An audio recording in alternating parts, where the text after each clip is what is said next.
her little finger. We all know this Cleopatra. But what if I told you that entire story is a lie? A 2,000-year-old lie? What if the real Cleopatra wasn't even Egyptian? And what if her greatest weapon wasn't her looks, but her mind? For centuries, we've been fed a story cooked up by Roman propaganda and glamorized by Hollywood. Today, we're tearing that all down to find the real Cleopatra. The picture of Cleopatra we have in our heads is one of the most famous in all of history, but it's completely fake. We think of Elizabeth Taylor draped in gold, a temptress so beautiful she could topple empires. That is the version sold to us by everyone from Shakespeare to Hollywood, the foreign queen who ruled with seduction. But this wasn't some accident. It was one of the most successful smear campaigns in history. The woman we see as a supervillain was actually a brilliant leader whose real story was completely buried by her enemies. The lie became her legacy. So, let's get to the truth. First, let's drop the biggest bombshell. Cleopatra wasn't ethnically Egyptian. She was Greek. Born in 69 BCE, Cleopatra VII was from the Ptolemaic dynasty, a line of Macedonian Greek rulers. For almost 300 years, her family ruled Egypt, but kept their Greek culture and language. Most of her ancestors never even bothered to learn the language of the people they were ruling.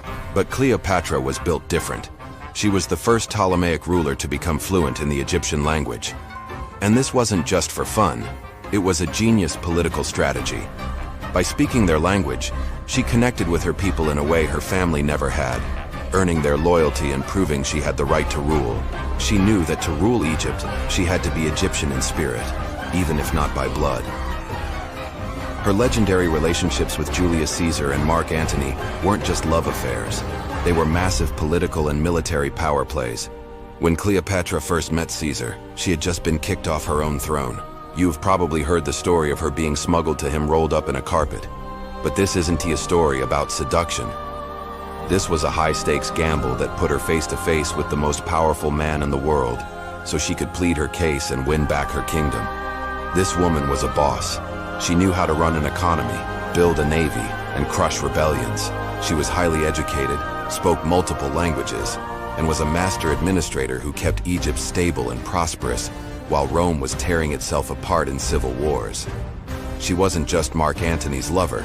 She was his main investor and strategic partner in their attempt to rule the Roman world.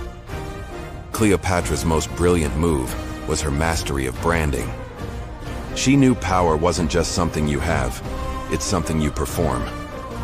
In an absolute masterclass of public relations, she identified herself with the goddess Isis, the most powerful and beloved deity in Egypt. By presenting herself as the living version of Isis, she wasn't just a queen, she was a god. This was a calculated move to cement her rule and inspire total devotion. To her Egyptian subjects, she was a divine mother protecting them. To foreign leaders, she was a sophisticated Greek monarch. This ability to show different faces to different audiences reveals an insane understanding of image and power. She wasn't just ruling a kingdom, she was building a legend. So if Cleopatra was such a brilliant political operator, why is she remembered as a seductive villain? You can thank one man for that, Octavian, her final enemy. In his war against Mark Antony, Octavian launched a nasty propaganda war. He painted Cleopatra as a corrupting foreign temptress who had enslaved Antony with witchcraft. He claimed she wanted to move the Roman capital to Alexandria, turning a civil war into a fight to save Rome from a foreign invader. It was a total lie, but it worked. By turning Cleopatra into a villain, Octavian justified his war. After he defeated them and they took their own lives, he cemented his power to become Augustus, the very first Roman emperor. His side of the story is the one that has been told for centuries, written by the victors. The real Cleopatra was a powerful and capable ruler whose sharpest weapon was her intellect. Her story was rewritten by her enemies to fit their agenda, burying the truth of a queen who, for one brief, shining moment, held the destiny of the Western world in her hands. If you want to uncover more of history's biggest lies, make sure you subscribe and smash that notification bell. And check out our next video on another misunderstood historical figure right here. Thanks for watching. Seductress. Femme fatale. The exotic queen who could wrap the most powerful men in Rome around her little finger. We all know this Cleopatra. But what if I told you that entire story